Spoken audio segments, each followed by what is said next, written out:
Yes, Brahma, Guru Maharaj, we are able to hear you. What happened? You cut your picture off? Yes, yes, Guru Maharaj. I thought I will start recording. Oh, you want to record? Yeah. Okay. Maybe I can record later. I should like. Yeah, yeah. Anyway, Yeah, Pankajangari Prabhu, he joined Hare Krishna movement in 1973. He joined in London, actually. And Janani Vas, his twin brother, he joined in 1971 because he was traveling in India and he met the devotees in India and he joined in India. And so he wrote to his brother and told him about it. And so his brother, Pankajangari Prabhu, he went to the temple in London and he joined the temple in London. And then he came to India to be with Janani Vas. And they were together and they were doing the deity worship. So it happened that after Prabhupada's departure, the senior the leaders decided they wanted to put Lord Nrsingadev there in the temple because our temple had been attacked by dacoits, and they thought it would be good to put Lord Nrsingadev there. It would help to protect the devotees and protect the temple. And so they put the deity of Lord Nrsingadev there, and Pankajangari Prabhu became like the pujari for Lord Nrsingadev, and he would oversee the puja. And he was the one who arranged that they would do different pujas for the benefit of people. You know, someone's sick, someone has poor health, or someone has a crisis in their life. They would offer prayers to Lord Nrsingadev, and they would have a puja, and they would chant the 108 names of Lord Nrsingadev and offer tulsi leaves on the lotus feet of Lord Nrsingadev for each of the names. So this was all introduced by Pankajangari Prabhu. And he also introduced the it was, well, I don't know if he introduced it, but he was involved with many of the worship of Lord Jagannath. You know, that near to Mayapur, there's a village called Rajpur. And in Rajpur, they had the temple of Jagannath there. And the deities were donated to ISKCON. This was after Prabhupada had departed. So it was like about 1980 when the temple was donated to ISKCON. Prabhupada departed 1977. So about 1980, it happened that we got this Jagannath temple. And there were many wonderful leelas with the Jagannath deities there. The Jagannath deities there are very powerful. So Pankajangari Prabhu has written a book about it, actually. He's written a very nice book about the Jagannath Leela there, the pastimes of the Jagannath deities. So he was very talented devotee.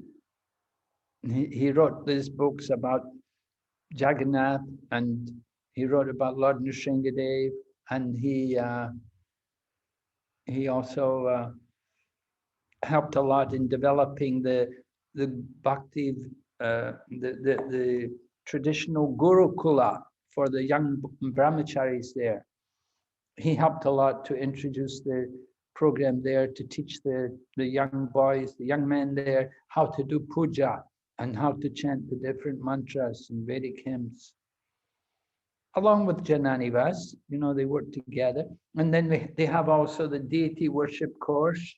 They have a separate, you know, we have the Shastri course here in Mayapur. It's the Mayapur Institute for studying Shastra. But there's also the deity worship department. And they have a special course to train people to worship the deities. And a number of devotees go there to Mayapur and they will stay for like 4 months or more to take the full deity worship course and learn how to dress the deities nicely and how to cook for the deities and how to worship the deities according to the parampara, according to the tradition. And these things were taught by Pankajangari Prabhu along with Janani Vas. they would regularly be giving classes along with other devotees. But, you know, they were very senior. So Pankajangari Prabhu also liked to take part in dramas. I remember I was, when we were on the parikrama, we would go to the home of Kulaveka Sridhar, which is usually on the last day of the parikrama. We'll go to the house of Kulaveka Sridhar and we'll tell about Kulaveka Sridhar and how he was living by selling a few bananas every day. So when we did the pastime, usually he would play the part of Lord Chaitanya and I would play the part of Kulaveka Sridhar. So he would come to the shop and he would want to take the bananas, and it was all very nice. So every year we would do this kind of drama. He would be Lord Chaitanya and I'd be Kulaveka Sridhar. We did it like that for a few years anyway. It was very, very amusing. So I have sweet memories of that pastime with him. He was a very happy person. He was never moody or depressed or anything. He was always very pleasant. He left the body. He was 77 years old. They just celebrated their 77th birthday. He doesn't look old, but actually he was 77 years old. And so not so young, but I'm sure he's gone off to a better place to be with Lord Nrsingadev and to serve Lord Nrsingadev or Lord Chaitanya there. He spent nearly 50 years here in Mayapur doing service. So he did a lot of austerities just being here. He and Jananivas, they look very similar. For many years, I could not tell which one is Pankajangari and which one is Jananivas. And I would always get it wrong. It's only in this last year, because I've been staying here in Mayapur, and so gradually I got to know which one is Pankajangari and which one is Jananivas. And Jananivas told me, he said when they were children, his mother liked them both to be identical and always to be together. But it happened that one time in the school, Pankajangari did very well in the exams, and Jananivas didn't do so good. So they wanted to put Pankajangari in the top class and keep Jananivas in one of the lower classes. So when the mother found out, she was just furious, and she came to the school and she complained bitterly to the teacher that you can't do this. I brought my sons up to be together and they're the same. You can't separate them like this. And so it happened that, you know, they put Pankajangari back in the same class with Jananivas. It's very amusing. So this is some pastimes about Pankajangari. Probably, you know, certainly many devotees will miss him. He was usually always there in the morning when we greet the deities and people would come for darshan, Lord Nrsingadev's altar. And, you know, they have a special hat there, which represents the lotus feet of Lord Nrsingadev. The lotus feet of the deity are on the hat. So they place that hat on the heads of all the devotees. So all the devotees line up every morning to have that hat to get the blessings of Lord Nrsingadev's lotus feet. So Pankajangari Prabhu, he would be the one to do that, usually in the morning. He would be the one to place the lotus feet of Lord Nrsingadev on everyone's head. So in this way, he was regularly giving blessings to all the devotees. And so everyone's missing him. We all feel very sad about his departure. At the same time, we know that he's gone for a very good destination. He'll be with Krishna somewhere. Hare Krishna. Pankajangari Prabhu ki jai. Jai. Jai. Thank you, Guru Maharaj. Jai. Very sweet pastimes with Pankajangari Prabhu. We missed meeting such a great personality. Is it like Guru Maharaj, they will go to Srila Prabhupada and Srila Prabhupada will introduce him to Krishna? It's like that, Guru Maharaj? Or they are not like the ordinary souls, right? Who undergo the transmigration of the soul in 12 days or something like that? No, no, it wouldn't be like that. Yeah, go to the spiritual world, be with Prabhupada. Prabhupada introduced him to Lord Chaitanya or Krishna. Yeah. Okay. Definitely not an ordinary soul who spent so many years absorbed in devotional service. He was a lifetime brahmachari, the same as his brother. You know, they were brahmacharis, they never married. Very detached.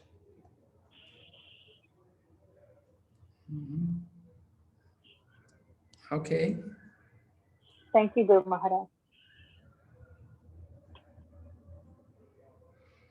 So now we are in 4th chapter, 4.5. I'll share the screen.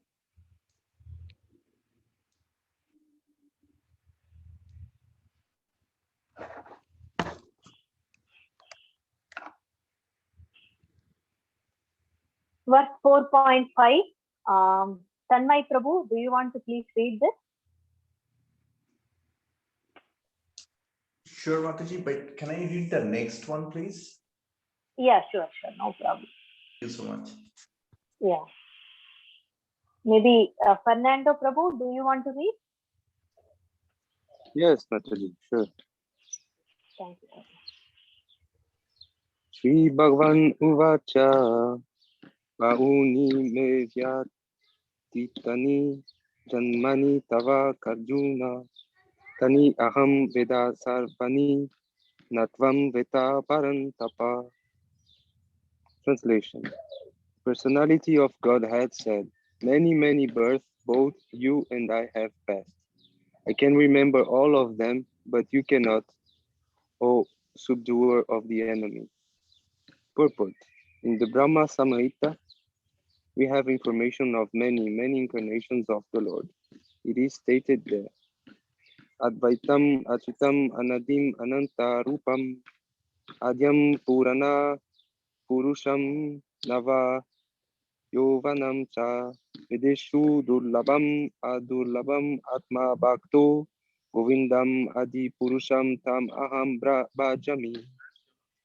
I worship the Supreme Personality of Godhead, Govinda, Krishna, who is the original person, absolute, unfallible, without being, although expanded into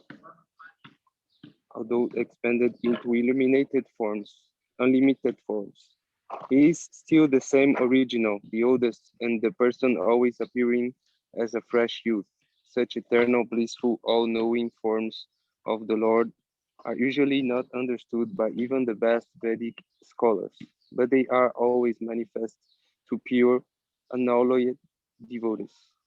It is also stated in Brahma Samhita, Ramadi Murtishu Kala Niyamena Tishtan Nanavataram Akarod Bhuvanishu Kintu Krishna Swayam Samabhavat Paramha Pumam Yo Govindam Adi Purusham Tam Aham Bhajami.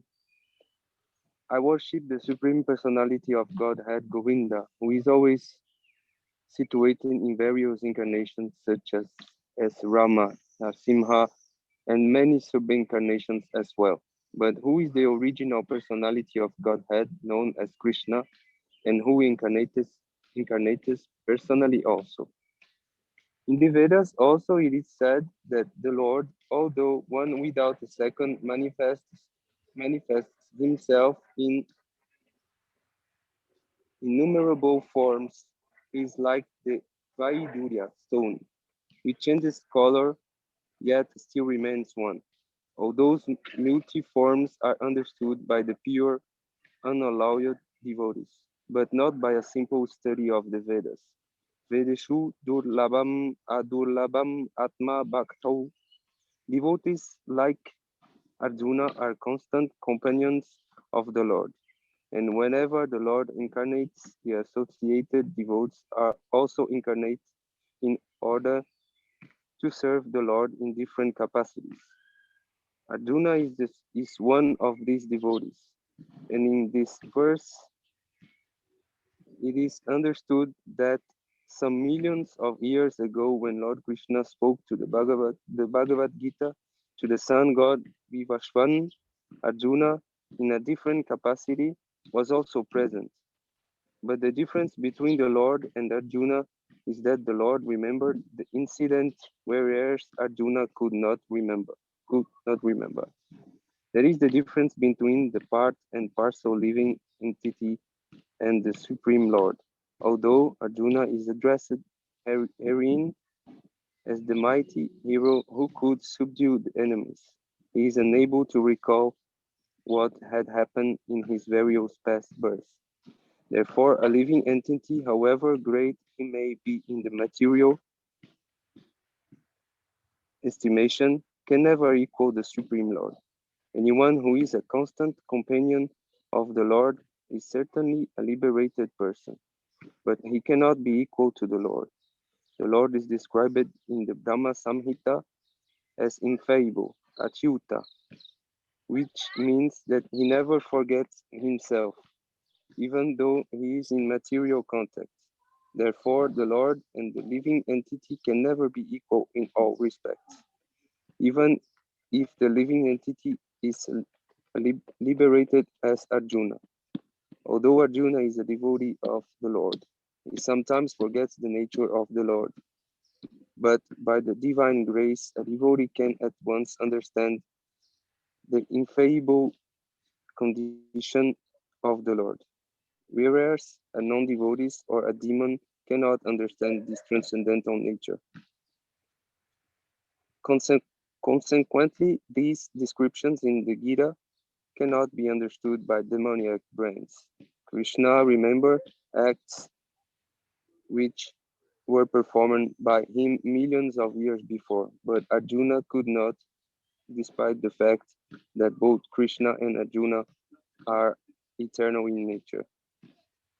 We may also note herein that a living entity forgets everything due to his change of body, but the Lord remembers because he does not change his Satchitananda body. He is Advaita, which means there is no distinction between his body and himself. Everything in relation to him is spirit, whereas the conditioned soul is different from his material body.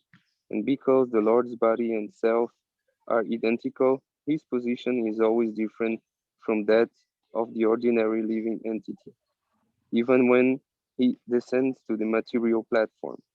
The demons cannot adjust themselves to the transcendental nature of the Lord, which the Lord himself explained in the following verse.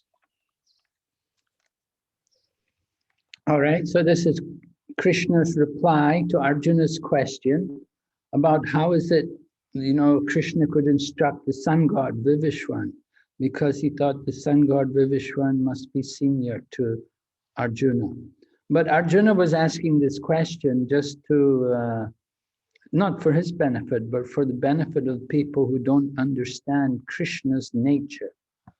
You see, there are many people, they think of Krishna and they don't think of him as the personality of Godhead. They don't think of him as the original Bhagavan, but they think, oh, he's just a cowherd boy. He's just from that village in India there. They think of him in a mundane way, in a material way. They do not understand his position. Therefore, Srila Prabhupada began the purport quoting verses from Lord Brahma, that even Lord Brahma worships Lord Krishna. Someone said to me yesterday, I think it was, they said, people were asking, why you worship a cowherd boy? He's just a boy from a village. Why don't you worship Shiva or Brahma? But I explained to her, well, Shiva and Brahma, they also worship Krishna. So Krishna is the original supreme, but he takes many different bodies. He appears at different times. right? As described in the next verse in the Bhagavad Gita, Sambhavami Yuge Yuge. He appears in every millennium. He comes regularly. And so people don't understand his transcendental nature. They think of Krishna to be just like us. We're mortals, we're human beings, but Krishna is a divine, supreme personality of Godhead. And Prabhupada talks about the difference between us and Krishna. Krishna remembers everything. We don't. We don't remember our past births, but definitely we have had many births in the past. You don't remember. We're only thinking of this life. But we've had many births. And according to our acts in this life, we'll take another birth in the future. So we don't remember, but Krishna remembers. He remembers all of his different pastimes, how he comes in different forms. He comes as Lord Ramachandra, he comes as Lord Nrsimha, he comes as a Varaha, as Matsya, as Kurma. Many different avatars are there. They're all coming from the original personality of Godhead, Lord Sri Krishna, who is also known as Govinda. And that's the person who Lord Brahma worships when he says, Govindam Adipursam Tamaham Bhajami. I worship the supreme Govinda, the original Purusha, the original enjoyer. So when people ask about Lord Krishna, they have to understand who they are. You see, if you don't understand who you are, you never understand who is Krishna. If we're thinking I'm the body, if we don't understand I'm a soul, then we'll never be able to understand Krishna. So that's why in the second chapter, Krishna explained about the body and the soul, that within the body of a living entity is the soul. And we are all souls. And we have to understand that very clearly, that we're not the body, we are souls, and we have taken birth many times. Then we will be a little more qualified to understand the nature of Lord Krishna, who comes many times. And he comes, we will hear in the next two verses, we will hear why he comes and when he comes, what he does. Okay, any questions? Yes, Prabhu, I have a question, Tanmay. Yes. Prabhu, Arjun, Krishna and Arjun is known as the incarnation of Nara and Narayan. And in that case, why one of the Nara and Narayan, why Narayan remember, like Krishna remembers, that is I understand, but why would Arjun forget about the past, some of the activities from his past life?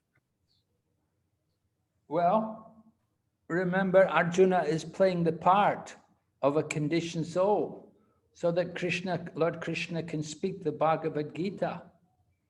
Arjuna is not really in any illusion, but for the purpose of allowing Krishna to speak this Bhagavad Gita, he's being placed into illusion. Okay. So it's like that. You have to understand Arjuna is a very great devotee, a great personality, is very dear to Lord Krishna. So he knows, he can understand. But for the sake of others, Arjuna is asking these questions. He wants all of us to understand very clearly. He knows, but we don't. And certainly we don't remember our past births. Arjuna may remember, but we don't. That's the problem. Generally, Krishna, he's the Supreme Lord, he's God. He remembers, but we are jivas. We are tiny sparks of the Supreme. We don't remember. All our memories taken away. The time of birth, we identify with the body and we think, oh, this is my home, this is my mother, this is my father, I belong here. This is the illusion of material life. We identify with the material body. And we think, I am this body, my country, I live from this country, my country is worshipable. And so many illusions, so much ignorance. Yeah. So Krishna doesn't have that kind of ignorance. He's not an ordinary living entity. We are the marginal potency of Lord Krishna. As the marginal potency, we can be covered by the material energy. And when the material energy covers us, we forget everything. And we think, I am the body. I belong here. We're thinking, this is mine. This is all what we call ahankar, the false ego. Ahankar. We're thinking, this is mine, belongs to me. I am the body, this is mine. Aham and mamiti, this is ahankar, false ego. And this false ego keeps us covered, it keeps us in ignorance, and we forget everything. Instead, we're trying to enjoy the body and the senses. Understand? Yes, Guru Maharaj, very clearly. Thank you.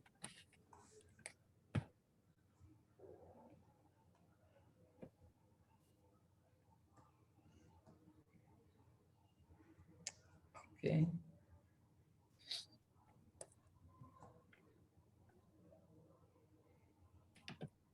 Bhagavad Gita 4.6. Tanmay Prabhu, do you want to read this? Yes, Mataji, I want to read this. Ajo Pishan Avyayatma Bhutanam Ishvaro Pishan Prakritim Swam Adhisthaya Shambhavami Atma Mayaya. Translation. Although I am unborn and my transcendental body never deteriorates, and although I am the Lord of all living entities, I still appear in every millennium in my original transcendental form. Purport. The Lord has spoken about the peculiarity of his birth. Although he may appear like an ordinary person, he remembers everything of his many, many past births, whereas a common man cannot remember what he has done even a few hours before. If someone is asked what he did exactly at the same time on one day earlier, it would be very difficult for a common man to answer immediately. He would surely have to dredge his memory to recall what he was doing exactly at the same time one day before. And yet, men often dare claim to be God or Krishna. One should not be misled by such meaningless claims. Then again, the Lord explains his prakriti or his form. Prakriti means nature as well as Swarupa or one's own form. The Lord says that he appears in his own body. He does not change his body as the common living entity changes from one body to another. The conditioned soul may have one kind of body in the present birth, but he has a different body in the next birth. In the material world, the living entity has no fixed body but transmigrates from one body to another. The Lord, however, does not do so. Whenever he appears, he does so in the same original body by his internal potency. In other words, Krishna appears in this material world in his original eternal form, with two hands holding a flute. He appears exactly in his eternal body, uncontaminated by this material world. Although he appears in the same transcendental body and is Lord of the universe, it still appears that he takes his birth like an ordinary living entity. And although his body does not deteriorate like a material body, it still appears that Lord Krishna grows from a childhood to boyhood, and from boyhood to youth. But astonishingly enough, he never ages beyond youth.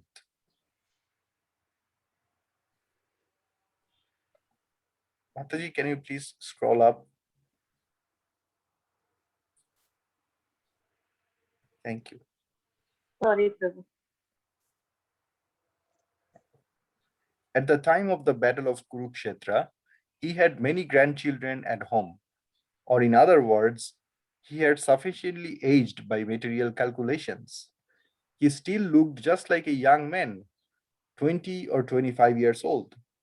We never see a picture of Krishna in old age because he never grows old like us, although he is the oldest person in the whole creation, past, present, and future. Neither his body nor his intelligence ever deteriorates or changes. Therefore, it is clear that in spite of his being in the material world, he is the same unborn, eternal form of bliss and knowledge, changeless in his transcendental body and intelligence. Factually, his appearance and disappearance are like the sun's rising, moving before us, and then disappearing from our eyesight. When the sun is out of sight, we think that the sun has set. And when the sun is before our eyes, we think that the sun is on the horizon. Actually, the sun is always in its fixed position, but owing to our defective, insufficient senses, we calculate the appearance and disappearance of the sun in the sky. And because Lord Krishna's appearance and disappearance are completely different from that of any ordinary common living entity, it is evident that he is eternal, blissful knowledge by internal potency. And he is never contaminated by material nature. The Vedas also confirm that the Supreme Personality of Godhead is unborn, yet he still appears to take his birth in multi manifestations.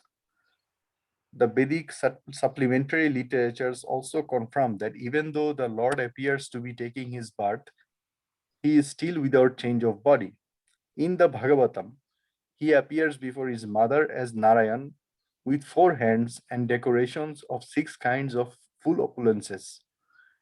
His appearance in his original eternal form, in his causeless mercy, bestows upon the living entities so that they can concentrate on the Supreme Lord as he is, and not on mental concoctions or imaginations, which the impersonalists wrongly think that things the Lord forms to be.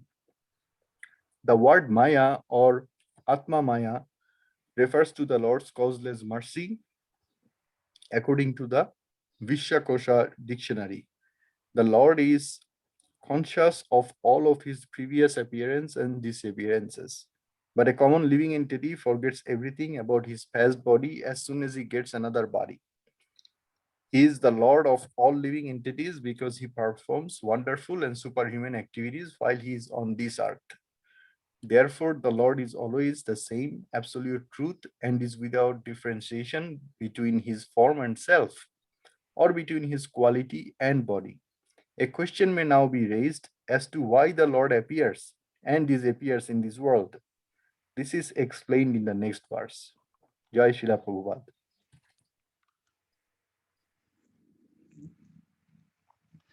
So Lord Krishna is described like this. He's unborn, right? People, this is very difficult for people to understand because everyone knows Krishna has a mother and father. And we know that he takes birth in Mathura. But here Krishna is saying, I am unborn, although I'm unborn. So before they can understand Krishna's nature, one has to understand their own nature, that we're all spirit souls. And Krishna's body is not material. Krishna's body is spiritual. And the spiritual body doesn't grow old, it doesn't get diseased, it doesn't die. But people will say, oh, come on, we know Krishna took birth, we know Krishna died, he got shot in the foot by an arrow. They don't understand the transcendental nature of Krishna. It's mentioned here, my transcendental body never deteriorates. So Krishna's body is eternal, full of bliss and knowledge. Our bodies are not. Our bodies are not eternal, they're temporary. They're not full of bliss, they're miserable. And they're not full of knowledge, they're full of ignorance. Our bodies are just the opposite from Krishna's spiritual body. And Krishna says, my body never deteriorates, but we know our bodies deteriorate. Our bodies get old, the hair goes gray, it falls out, eyes get weak, the hearing goes, digestion goes. So many problems with the material body. But Krishna his body is not material, transcendental. So Krishna comes. And when does the Lord come? It's described in the scriptures. You have to refer to scriptures to understand when the Lord comes. All of the incarnations of the Lord are mentioned in the scriptures. If somebody's an incarnation of God, it should be mentioned in the scripture. All right, any question?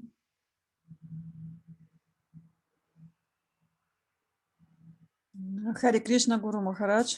I have one question. Christians ask Vaishnavas very often in discussions, for example, what is the point in a new birth if we don't remember anything? We don't understand why we are punished. And how can we become better in that case? Well, you could say punish, but not necessarily punishment. It just happens like that we don't remember our previous life. In some ways, it's appropriate for us because we can enjoy this life better. If you had to remember what happened in your last life, it would be unbearable. You know, just like if we had to remember all the things which have happened to us in previous lives, how we've been birds and fish, and we've been animals, and sometimes we were trees. If we had to remember all these things, it's unbearable for us. So Krishna, in order to facilitate our material desires, the memory goes. And we only think about this life. Because we take birth in this body, we're thinking to enjoy. We're thinking, I will enjoy with this body.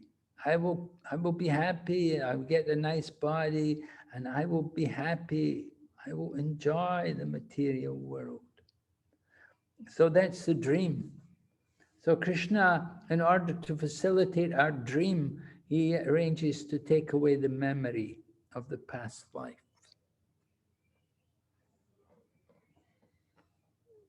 Yeah, if we had to understand, you know, oh, in the past life, you know, I was a pig, and the farmer came and the butcher came with a big knife, they cut me up, I was screaming, but they didn't care, they cut me up. Right, like that.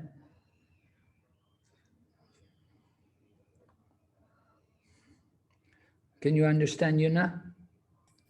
Yes, I'm understood. Thank you, Guru Maharaj. Would you like to remember your past life?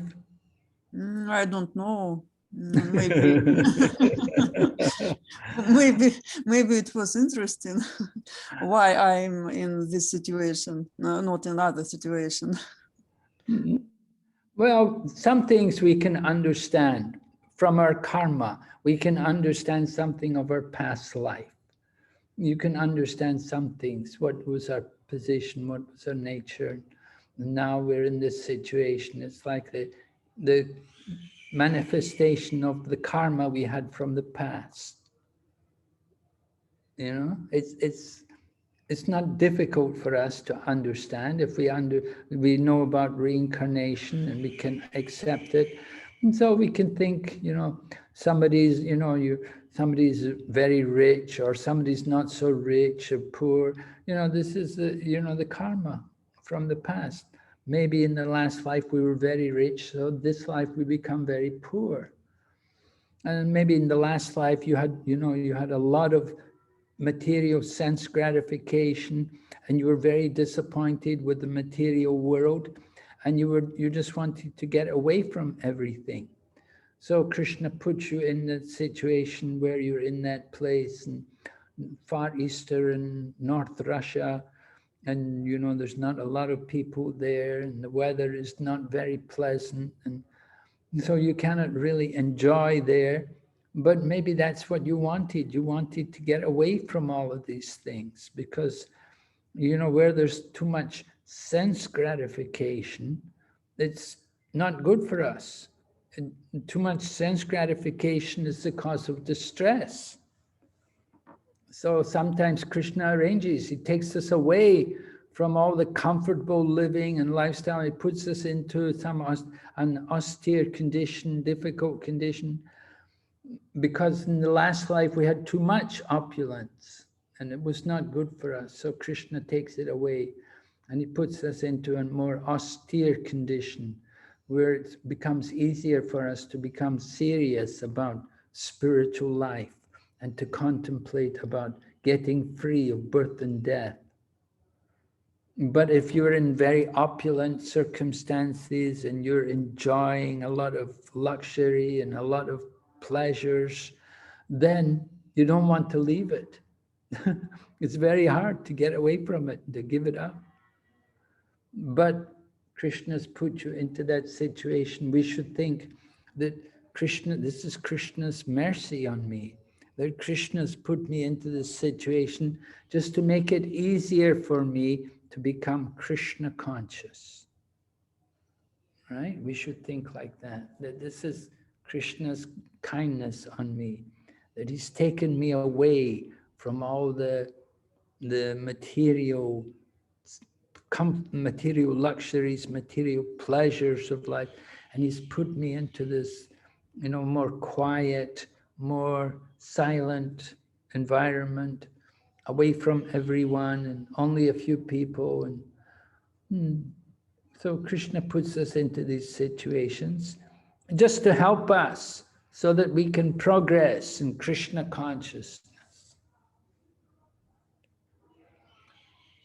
And I think you can, you know, I think it's very good, you know, that in some ways it's very good. You know, you see people who, sometimes people, they want to go to places where there's a lot of luxury living, and they want to go to places like Los Angeles or to Hawaii, and they think, I will enjoy there. But actually, they just become miserable when they go there. They just become miserable. They don't really enjoy. Because real enjoyment is not through the body. Real enjoyment is through the soul. And we have to take pleasure from within by chanting the holy name and by worshiping Krishna and hearing about Krishna. Right? Yes, is it right? Why I would like to remember my past life. For example, I wouldn't like to repeat my mistakes once more. You wouldn't like to make the same mistakes. Well, you don't know really what mistakes you made in the last life. But, well, one thing is now you're a woman. So maybe last life you were a man, right? You were a man, but you were very attached to a woman. Maybe, yes. Right? And so at the time of death, you were thinking about a woman, some woman. So you take birth, you become a woman. You have a woman's body. Krishna puts you into the woman's body because at the time of death, you were thinking of a woman. So although you had a man's body in your last life, now you have the woman's body. So that was maybe your mistake, you see, that you got attached. It happens to everybody. We become attached to the opposite sex. Then the next life, you have to take birth again. Take birth again. It's a problem. So now Krishna's put you into the body of a woman, but Krishna said women can also achieve perfection.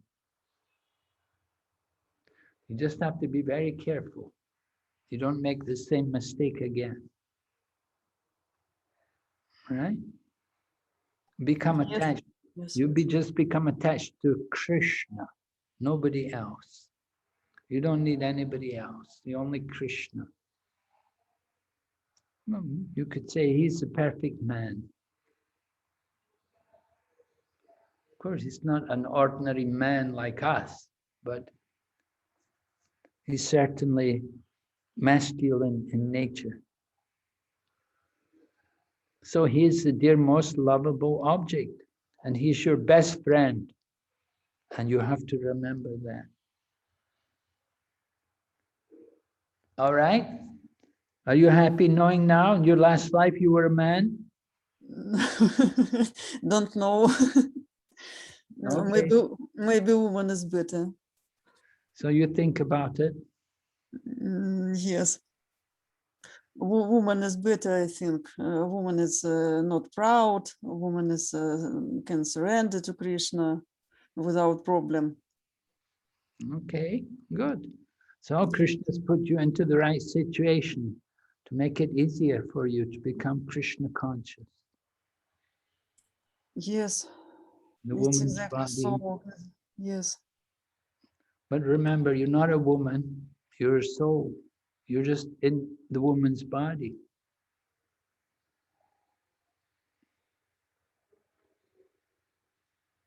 Yes, okay, Guru Maharaj.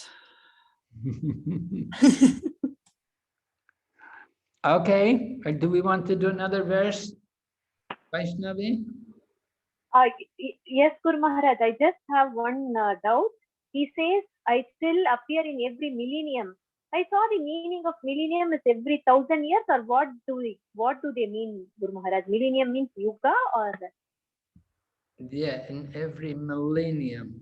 Millennium means, well, it means the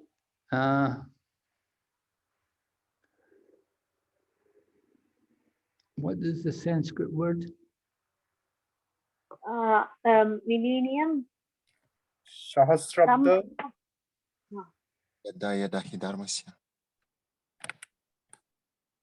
How did they translate? What was the word millennium? Where did it come from? That's what we are also seeing. Sambhavami Atma Mayaya. I do orphanage. Okay, I am also searching, Guru Maharaj. Where is it in the synonyms?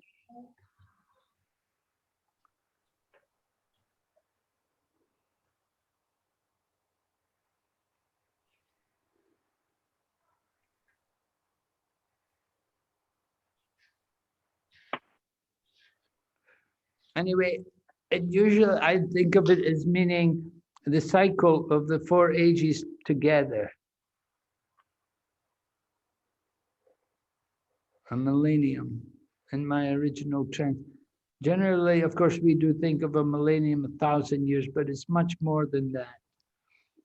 In every age, it could be every yuga. The Lord usually, we have yuga avatars.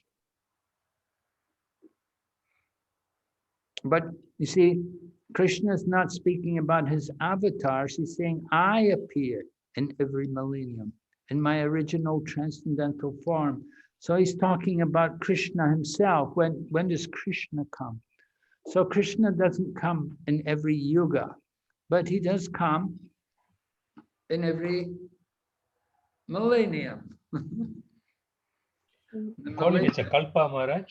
Well, kalpa means what? The 4 ages together, right? 4 age together, that is one cycle. And after the Brahma's like day and night becomes the kalpa, right? Trillions of years. 1,000 ages taken together is the duration of trillions. 1 day of Brahma, right? Sahasra Yuga Paryantam Aharyam Brahmano Vidu. 1,000 ages taken together. In the day of Brahma, there are 1,000 cycles of the 4 yugas. Yeah. So Lord Chaitanya and Lord Krishna, they will appear in their original transcendental form only once in the 1 day of Brahma. Yeah, right. Lord Chaitanya comes one time in the one day of Brahma. Lord Krishna also comes as it, you know, there's different Krishnas. We have the Shyam Sundar Krishna, who is the original form, but you also have Vasudev Krishna. Now Vasudev Krishna, he will come in every Dwapara Yuga. In the Dwapara Yuga, Lord Krishna is the incarnation. Just as Lord Rama comes in the Treta Yuga. Well, Lord Rama, he's actually a Lila avatar. He's not a Yuga avatar. But Lord Chaitanya, he's a Yuga avatar. So Lord Chaitanya, the form of Lord Chaitanya, who's not different from Krishna, will appear one time in the one day of Brahma, in the 1,000 ages taken together. So 1,000 cycles of the 4 ages, Satya, Treta, Dwapara, and Kali. The Lord will come one time in the 1,000 cycles of the 4 ages.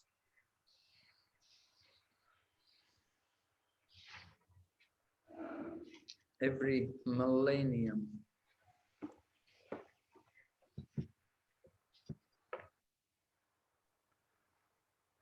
Yeah, now it's more clear, Guru Maharaj. Millennium means you're telling it's like 1,000 cycles of the 4 yugas, like that. Right, Yeah. Guru Maharaj? Yes. Is that, what does it say? What's the word? Millennium and the Sambhavami Yuge.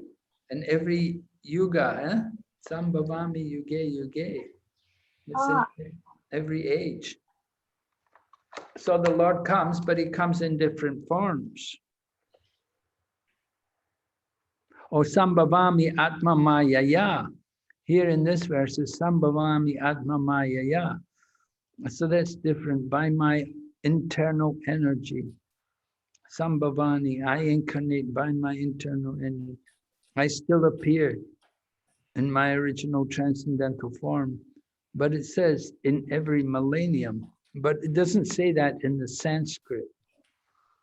So it's not from this verse. It's in other verses though. Yeah.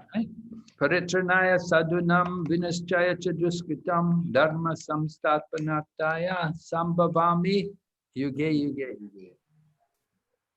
So in every yuga, but that's not the Krishna in his original transcendental form. So the Lord comes in different times, in different forms. But Krishna himself, the original Krishna, Swayam Bhagavan, he will come only one time in the day of Brahma. And similarly, Lord Chaitanya will come only one time in the day of Brahma.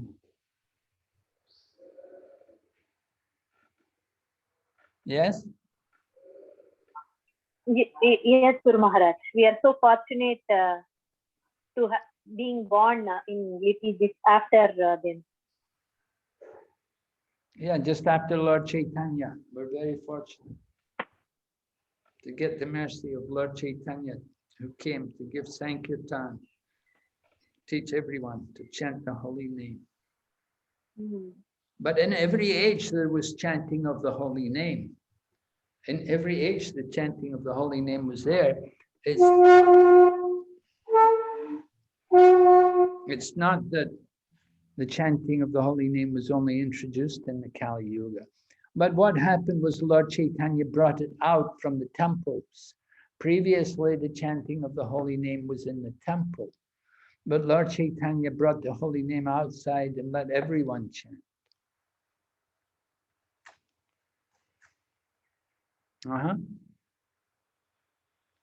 Yes, Guru Maharaj. Yeah, I can understand now. Okay. One more Guru Maharaj, like Rama, Narasimha, and Krishna, they are the like Krishna is Supreme God himself.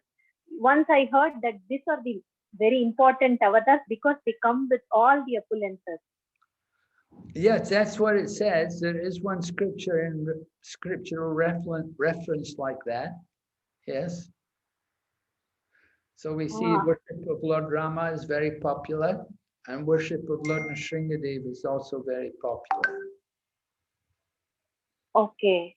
What I couldn't understand is, like, for example, if we take Vamana Dev, he is also appears to have all the 6 appearances, Guru Maharaj. Can you give an example how to understand this? Like, what appearance is, some example, what appearance is missing in other avatars or something like that?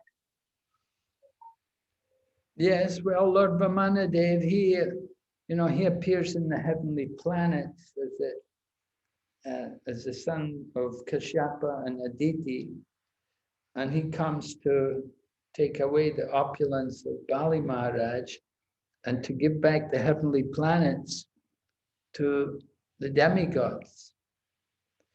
So Lord Vamanadev, he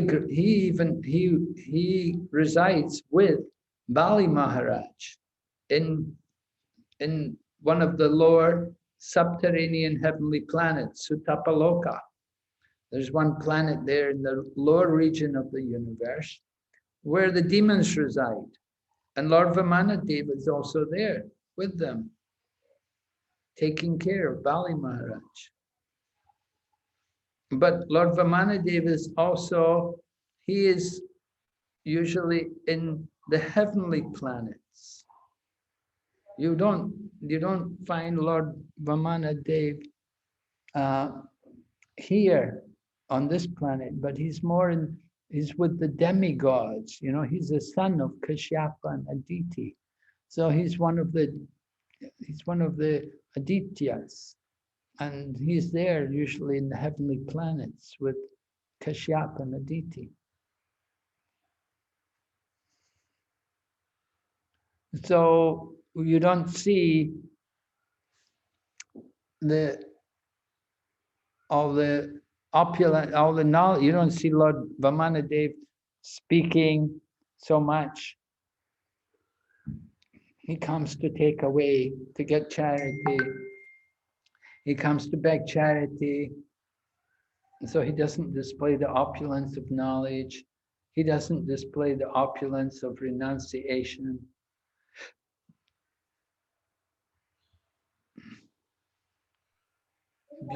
Beauty is there.